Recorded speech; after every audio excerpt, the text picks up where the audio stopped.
Powered by Rev Media in partnership with TSN. It is Season 5. This is Episode 7 of the Ray and Dregs Hockey Podcast, and it is presented, as always, by our title sponsor, Canadian Club Whiskey. Introducing the first release of the Canadian Club Invitation Series, CC's 15-year-old Sherry Cask. So it's a signature CC Classic 12-year-old whiskey, but it's finished with a secondary aging in Oloroso Sherry Cask. So all the hallmarks of classic Canadian Club with the added richness and sweetness of sherry. So, Ray, for all of our fans, our legion of fans who watch us on the YouTube channel, I'm sure you've quickly picked up on this. Got a haircut yesterday, and nothing fancy. I go to Sport Clips. Have you ever been to a Sport Clips? I have. Yeah. It's kind of cool, right? You know, you've got the sports memorabilia and whatnot. Maria is my stylist. Only second time I've been there now, right? Yeah. Well, but she did a good job. She did a good job. But Laura, who I've gone to for probably 12 years, just decided she's getting out of the industry. Left me high and dry. Not happy with Laura. You know, you're comfortable when it comes to certain things. So I sit in a chair and Maria says, really, it's my fault. Because Maria says, all right, do you remember which clipper we used? She used the clippers on the sides and the scissors on the top, and away we go. She goes, I think it was a 2. And I'm like, no, I don't think it was a 2. I think it was more than that. She goes, oh, yeah, it was a 3. I'm like, yeah, I think it was a 3. So first swipe. It wasn't a 3, was it? It wasn't. Both of us are like, oh, no, it wasn't a 3. She goes, it might have been a 5. So No, I got it a little tight. Little tight, yeah. But I think, but that's a good thing about hair. Before, it's funny, like, I don't have a lot of hair. It really shouldn't matter one way or the other. I used to go to this guy when we lived on the other side of town, Sam. Yeah. Awesome. Him and his brother used to argue the whole time that we'd be in there. You'd go in there partly for the show, partly for the haircut. Like, built-in entertainment, huh? Oh, yeah. It was. So there was one TV. And it was up in the right corner. And Sam loves Premier Soccer, like from England. So it would be on all the time. And so Sam would be cutting your hair, and then he'd stop, and he'd be watching the game. And every once in a while, you'd have to go, yo, Sam, can we like move this along here? I gotta literally chop. Let's go. And I go, why don't you put a TV like right in front so everybody can watch, including you? And he goes, no, I like it up there. I go, yeah, but nobody else does. And he goes, my shop. I love this guy. He was the best. No soup for you. And then at Christmas, you'd go there and they'd have a few bottles of things. He'd go, oh, have a drink. We go slow today. And so you'd go in, it was the best. I hated moving away because it was one of the things I loved. It was so good. So you back in the groove now? You back in the travel groove? You've got the cadence down pat of traveling, getting home, going to the soccer games, and then recharging quickly and getting ready for the next week. Yeah, this was a short one though. Like one day turn around and back out. I'm in Seattle today for Colorado, so Seattle's home opener, and then Thursday I'm in Denver for Colorado's home opener. So this will be a fun week. Good. I don't know if I'd like to know, I probably should know this, but what teams' records are in home openers. I don't think they're as good as you think. No, everybody comes up. Teams for sure, yeah. Yeah, guys run around all over the place. They're excited to get going again. And then, especially like when it's game 1 of the season. And right. Lots of times, I was in Pittsburgh. They fell flat. Then they went into Washington for Washington's home opener and blew them out of the water. And so, I don't know, but it'll be fun today. It's Seattle's a great building and really fun to go into, and Denver's always good. Colorado's fun to watch. It is. Well, the good starts, the bad starts are all part of the Tim Hortons headlines. Hey, Canada, Tim's NHL trading cards are back with an all-new set, so get ready to unpack the thrill and score your favorite hockey stars. Grab them before they're gone. Hot stuff here. Available now only at Tim's. So Connor Bedard and the Chicago Blackhawks beat the Toronto Maple Leafs, Ray, on Monday night. Taylor Hall stated before the game that he thinks that Bedard is being given too much media responsibility. Taylor talked pregame about Bedard's off-ice media workload. I think he's handling it really well. I mean, he does way too many in-game interviews and stuff. I think that they need to find a way to just let him play. But he's, I think he understands his role as a major ambassador for the game of hockey, and he's handling it so well. He doesn't seem to be fazed by it, but I think that,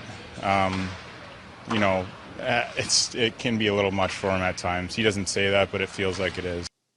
All right, Ray, is Taylor on to something here? And specifically, he's talking about the in-game stuff, right? The in-game. So, if you're doing a broadcast, it's ESPN, doesn't matter what network, of course you want the first pick overall, the newest super face of the National Hockey League in your broadcast for 90 seconds.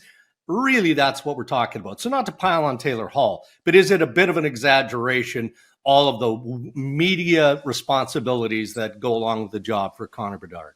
Well, I don't know that it's an exaggeration, but you can't have it both ways. If you ask any player about their salaries and what is and their livelihood, they'll tell you the thing they hate the most is escrow. Escrow goes away when revenues go up. Yeah. The one thing that the NHL clearly is behind in is growing the game publicly in the United States. Yeah. There are dollars out on the table that are just sitting there.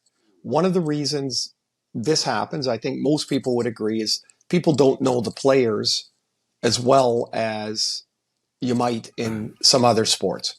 Right. So I'm watching baseball, and I think it was the shortstop for the Dodgers. He's mic'd up in game. And so he's talking while the game's going along. There's a ground ball. He says, well, hang on, I got to make this play. Scoops up the grounder, turns a double play. Like, it's a great clip. And it doesn't change the world, but it's an accumulation of these things that help grow what you might know about a player or about the players or about the sport. And so I know I wouldn't hate it. I would have disliked doing the in-game interviews. I get it. And for Connor, it's the first week of the NHL. So of course they're going to want to talk to him the most and the most frequently. But you can't have it both ways, man. Like, no, you can't complain about escrow and then not want to do any media.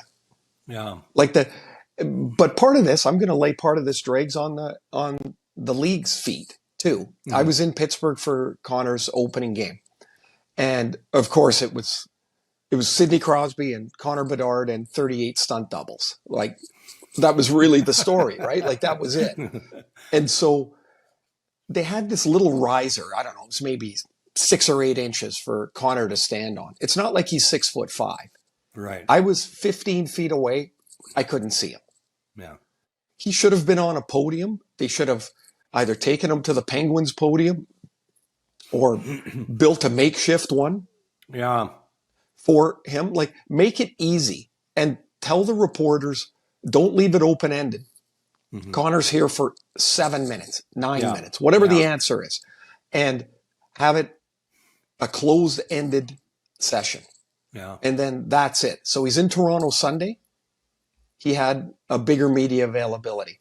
After he doesn't practice, need to, he doesn't need to do it Monday morning, like game morning. He's already done it. But he should do it post-game. And he didn't, by the way. And he should. And unfortunately, he's an 18-year-old kid with an enormous burst of pressure put on his shoulders. And I would think, though, I don't think that Connor Bedard post-game, after beating Auston Matthews and the Toronto Maple Leafs, would be opposed to doing post-game interviews. I think he understands it. So, maybe this is in response to Taylor Hall's comments. The public relations department of the Chicago Blackhawks said, no, he's not available. He was available Sunday after practice. He didn't get a point in the game in the 4-1 win over the Leafs. Therefore, he's not obligated to speak to the media. It likely is the largest media market in the National Hockey League, Toronto. Oh. And they miss an opportunity. They, being the National Hockey League, to your point, right?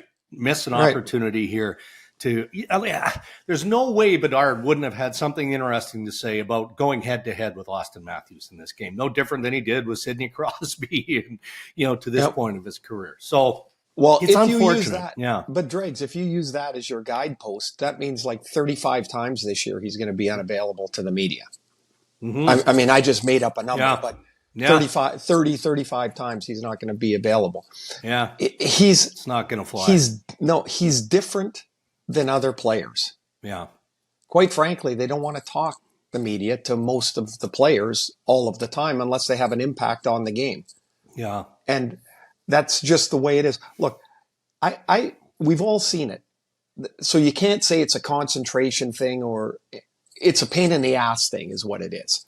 Right. Because you've seen a reporter ask a manager in game about his strategy. You've seen a reporter ask the guy that's catching the ball on the opening kickoff of the Super Bowl like 30 seconds before he turns around and catches the ball.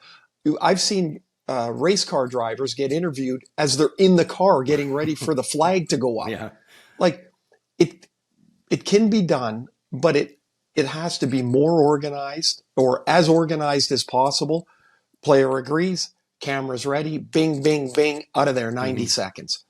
And for Connor, unfortunately, he's got the yoke that Connor McDavid and Wayne Gretzky and any other Sidney Crosby, my goodness, for 18 years, he hasn't turned around and not had to do an interview. And it's part of being the status of the player that you are.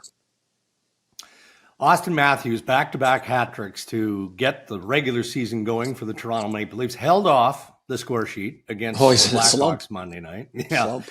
So when you analyze the goals that this guy has scored, 6 of them in 2 games, 6 or 7? 6. You get 4 of the first? Yeah, 6. Just back-to-back hat tricks. Number one, does it just good health come to mind for you? I mean, you see the toolbox, how talented he is. Does it start with good health and then those around you and all of that? Like, I'm trying to bend my brain around how you score hat tricks in back-to-back games to start the regular season.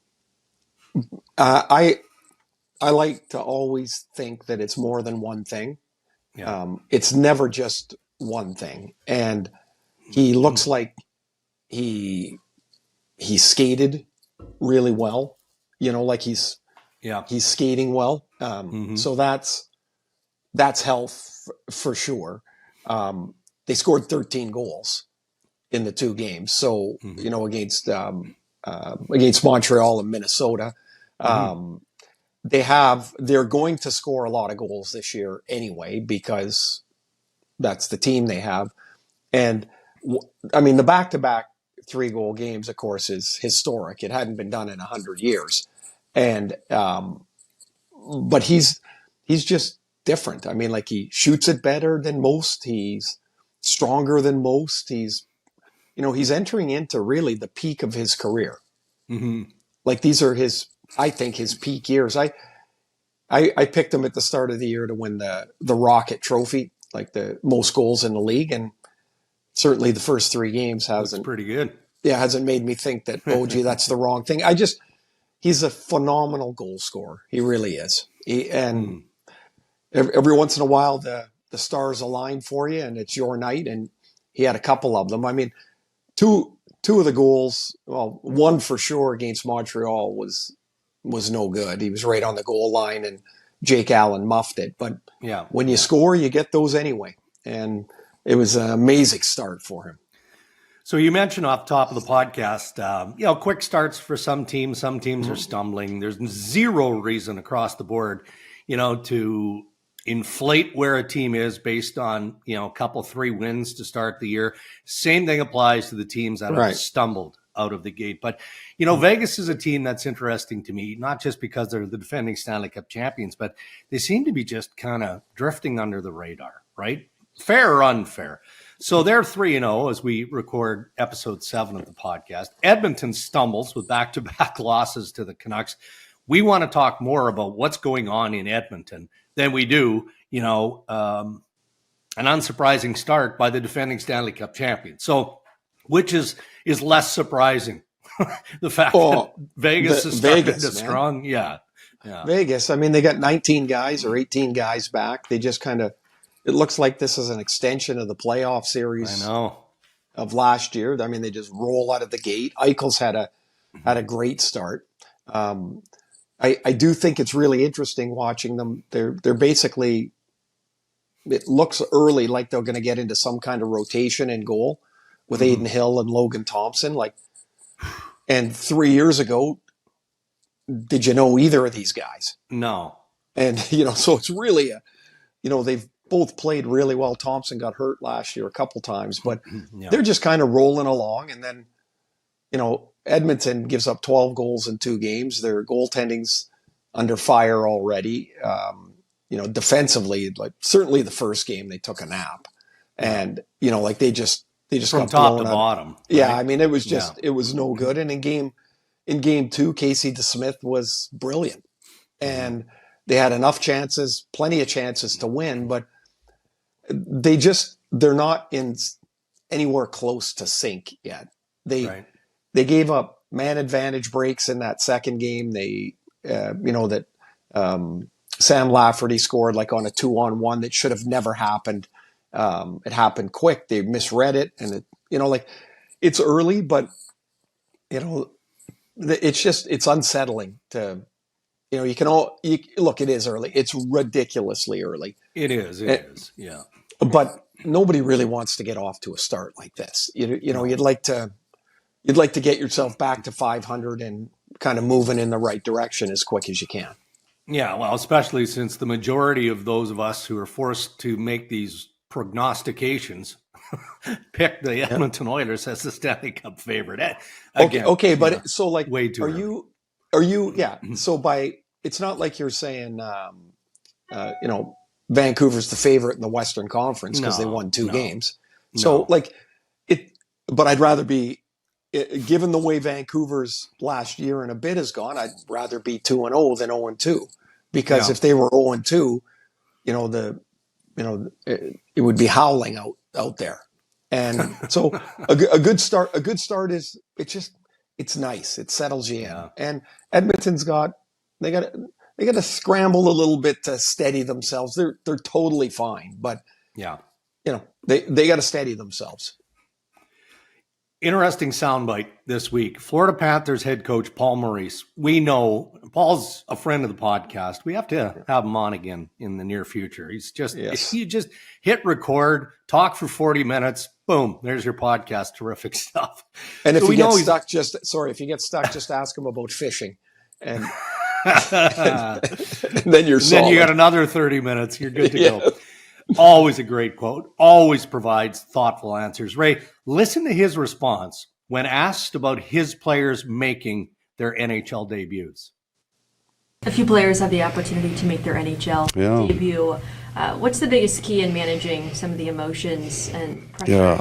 I don't want them to. I want them to be nervous. They get a standard speech, but it's true. You can win 5 Stanley Cups, 5 Hart trophies. You can be in the Hall of Fame, but you only ever get 1 first game in the NHL, and that's not your game, actually. It's mom and dad's game, and all the volunteer coaches that helped you, teachers, everybody. So when they come to the rink, I tell them, I really don't care how you play tonight. I want you to be nervous for the national anthem, be overwhelmed, take it all in, but do it with a smile on your face and have some fun, because you only ever get one of these days. How good is that? In fairness, if he'd had 5 minutes to think about it, knowing that question was coming, maybe he did. I doubt it. We know Paul well enough to know that that's just in him. That's just bubbling to the surface, because at some point in his life as a head coach, he's thought about that, and that's true. That's 100% how he feels. It's really interesting, that first day, that first game in the NHL goes by you so fast, and it would have been nice to have somebody tell me, I don't care how you play, because I was terrified of the game. I was so nervous. It's like I'm 20 years old, and you everything you've always dreamed about is like it's in your hands. Mm-hmm. And you don't even, or I didn't even really know what to do with it. It wasn't like today when parents got in, my mom and dad were scrambling to find a way to watch the game. I mean, Hartford wasn't a big TV draw at the time. And so that day just went by in a flash. I mean, I remember, honestly, I remember two things about the game, and that's it. And then it was over. And the second game, I've totally erased from my memory. I have no idea. And not because it was bad. It was a game. But I think because so much was in the first game and the unsettledness in my brain that the second game I've totally forgotten about because the third game was in Montreal. Mm-hmm. So I would have to go back and look. I have no recollection who my second game was against. None. Okay, what are the two things that you remember from your first game? Well, I was playing Boston, and they were my childhood favorite team. Yeah. And I remember skating around in warm-up and looking over at those jerseys and going, they're so big. And those I was like, these guys are monsters. And like, it was Boston, they had that's when the teams wore dark on the road. So they had the black jerseys and I was like, I just couldn't stop looking at them. And I was exhausted by the time the game started. I must have been going 1,000 miles an hour in warm up. So that's the first thing. The second thing is my first shift was like 4 or 5 minutes in. The puck came to me and I just dumped it in the corner because I wanted to get rid of it. And the puck went around the boards and I got to it and somebody ran into me and hit me pretty hard. And Ray Neufeld was my winger. And Ray, amazing guy, great big guy. They used to call us Big Ray and Little Ray. And he was like 6'4". He came flying in. Next thing I know, there's one of those 5-on-5 sort of scrums going on. And Louis Slager was this guy for Boston. And he grabbed me. And I remember his strength. And I was like, uh-oh. Like, certainly I wasn't going to fight him. I mean, I don't know how to fight. But I was like, this guy he was a man. He was like kind of ragdolling me around. My helmet got flipped off. That was my first shift. And those are the two things I remember about the game. You know what? I think we won, but I don't even remember. And like it went by so fast. And so it's amazing advice by Paul. Look around, take in the anthem, look at the crowd. Like, when have you ever done that before? And it's amazing. Well, speaking of Boston, I watch a lot of Boston games now for personal reasons, but I didn't know this until I was told a day or two ago that Zdeno Chara, when captain of the Boston Bruins, eliminated the rookie hot lap. Said, we're not doing that anymore. And I'm curious as to why. Yeah, the rookie lap, right? Yeah. When you see it in every building, right? When the kids go out there for their first game. Well, I would assume it's like, rookies are the same as the rest of the team. You're part of the team, right? Yeah. Why would we do that? Yeah. So I'm guessing that's what it'd have been. But when somebody that's 6'8" and 240 pounds says that this is what, I'm assuming that's the way, the rule of the land, right? Yeah.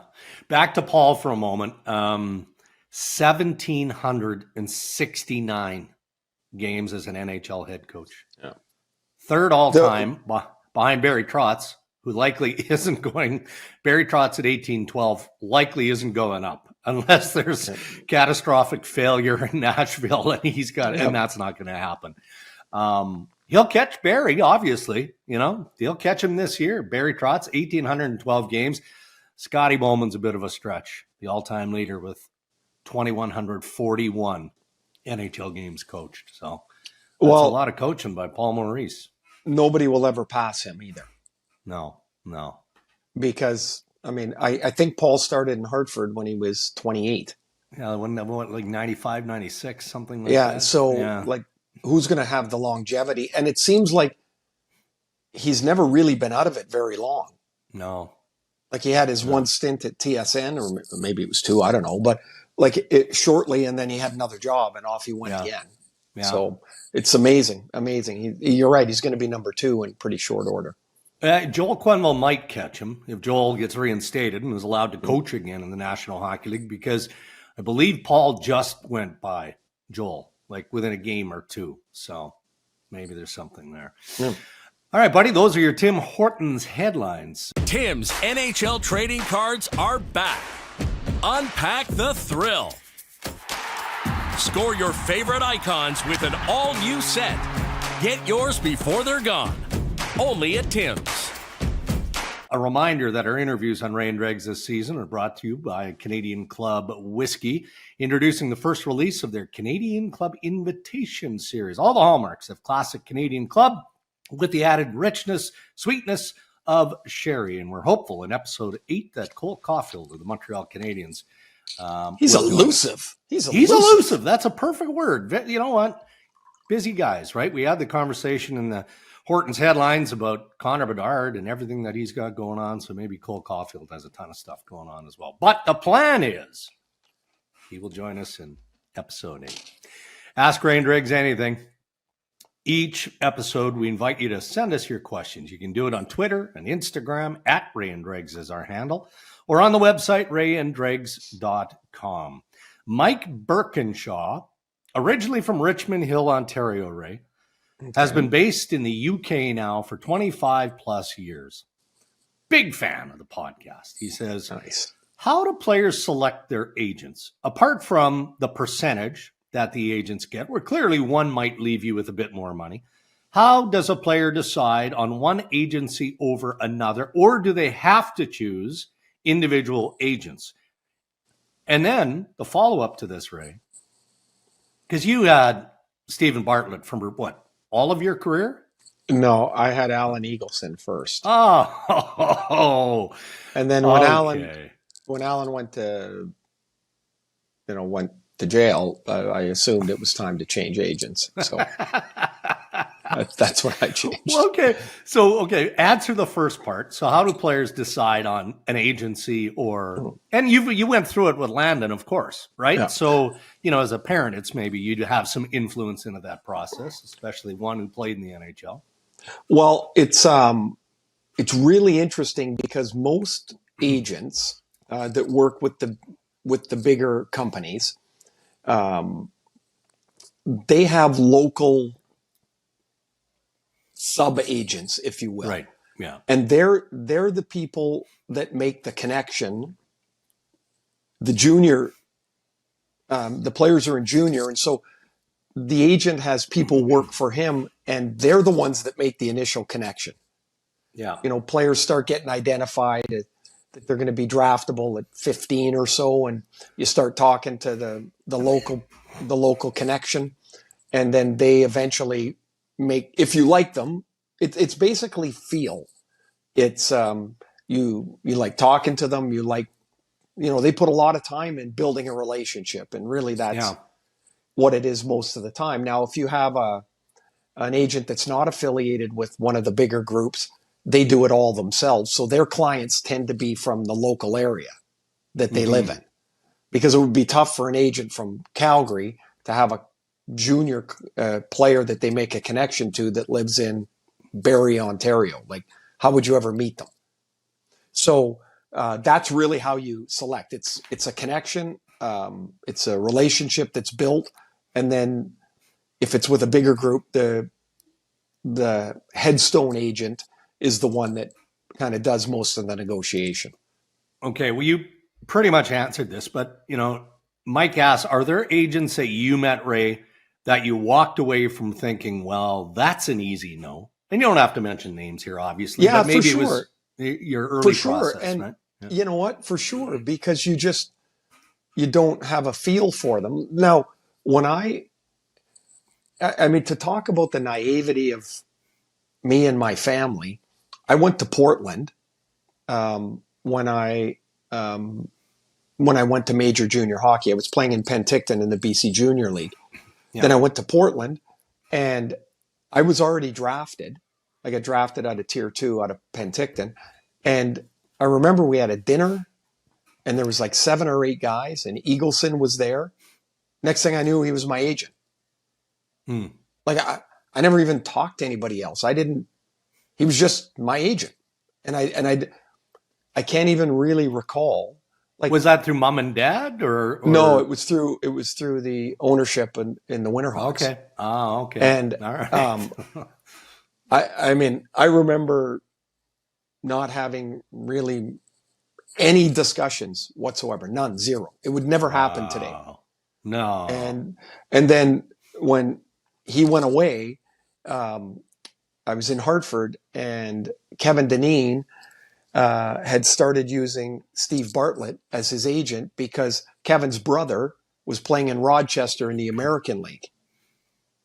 And of course, it was big news when Eagleson went away. And so I got in touch with Kevin. I'm like, hey, look, I need an agent. And who should I talk to? He's like, you got to talk to this guy. Now, I'd never heard of Steve Bartlett, and I worked with him for 20 years. He was one of the best people I've come across in the game. And his kids really now, good family. Yeah. Yeah, his kids now are in the agent's business, but Steve was an amazing, honest, open, fair agent, and that's the best you can hope for. He also quietly went to bat when he needed to go to bat, and and I love that about him.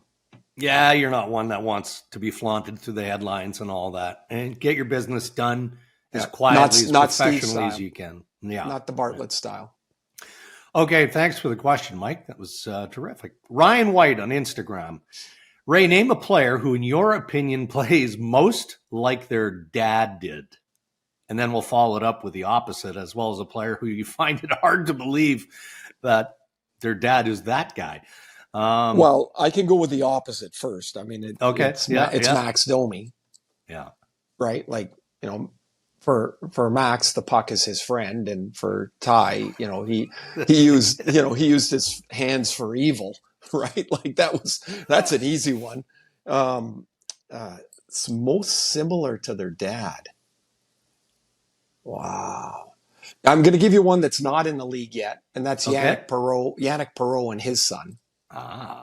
Very, very similar. Like skating styles, just no, just the way they see the game. Like they're both scorers, offensive people. Yeah. That one comes to mind. What about like Matthew Tkachuk and Keith? Like, it's hard to make. I would say Brady's more like Keith. Okay. All right. Like, just because of their size. I mean, they were. Like Walt was like just a moose, and Brady's the same way. Brady's so big, right?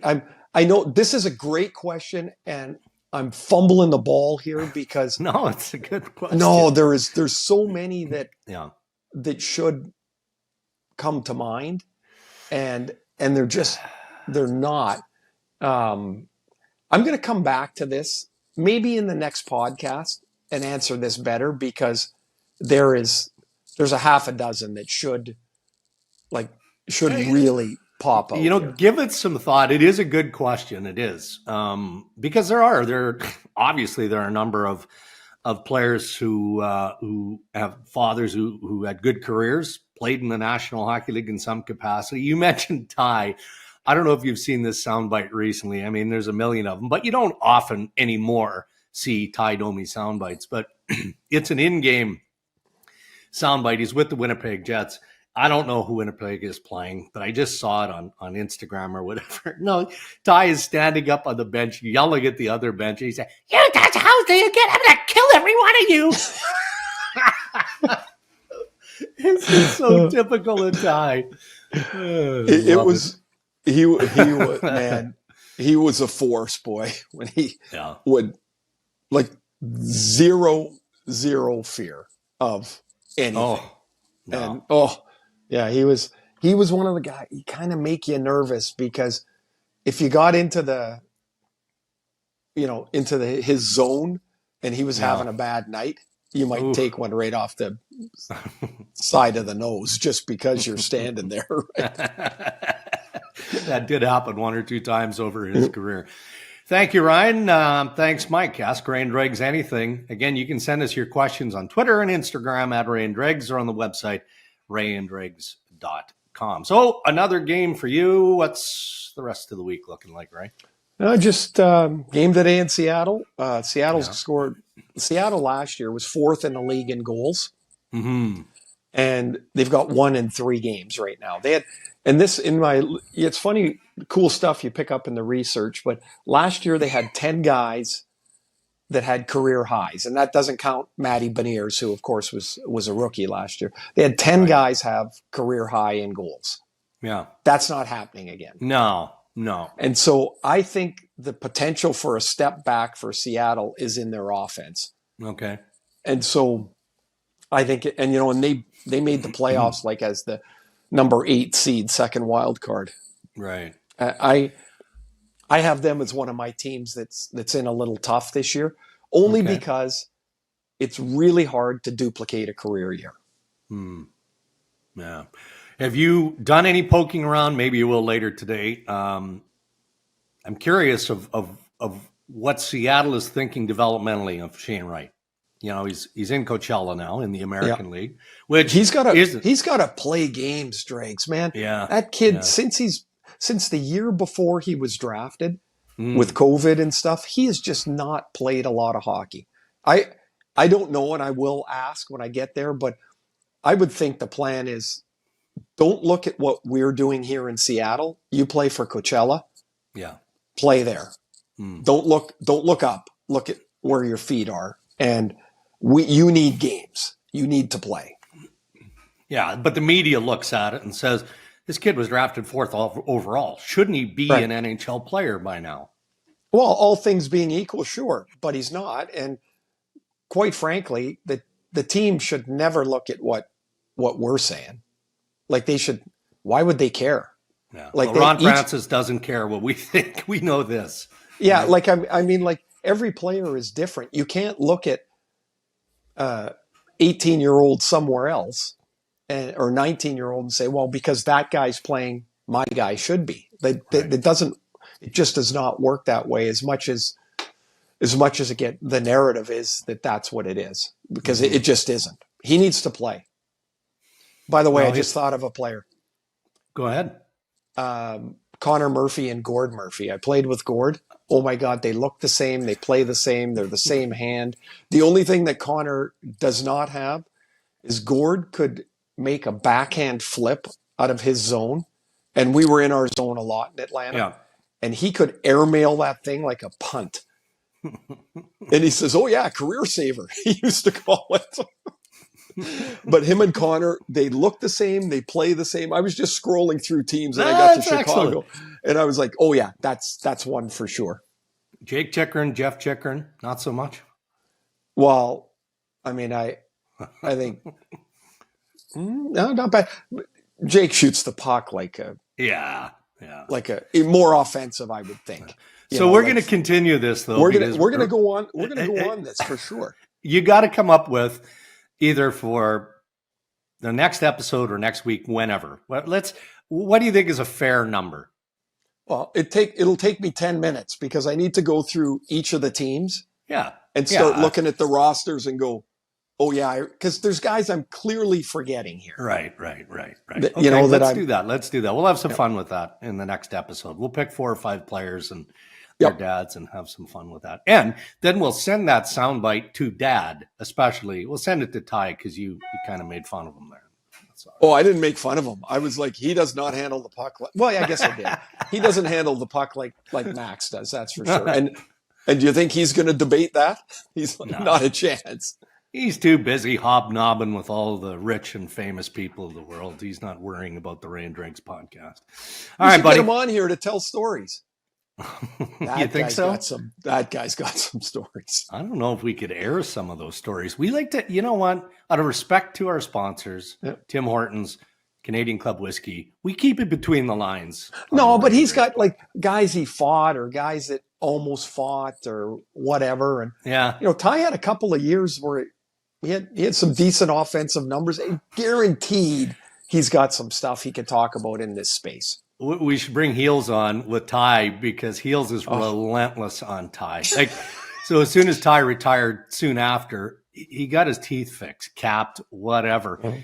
And in studio at TSN, Heels was relentless. What are those things made out of wood, Ty? It's just brutal. All right, buddy. We'll catch up with you. Have a good couple of days. Yep. Thanks for listening, everyone, and have a good couple of days. We'll talk to you later in the week. And thank you to our sponsors who continue to support Ray and Dregs, our title sponsor, Canadian Club Whiskey, and Tim Hortons. And as always, thank you for listening, for rating, for sharing, and a reminder, check us out on the Ray and Dregs YouTube channel as well. Until next time, stay safe, everybody.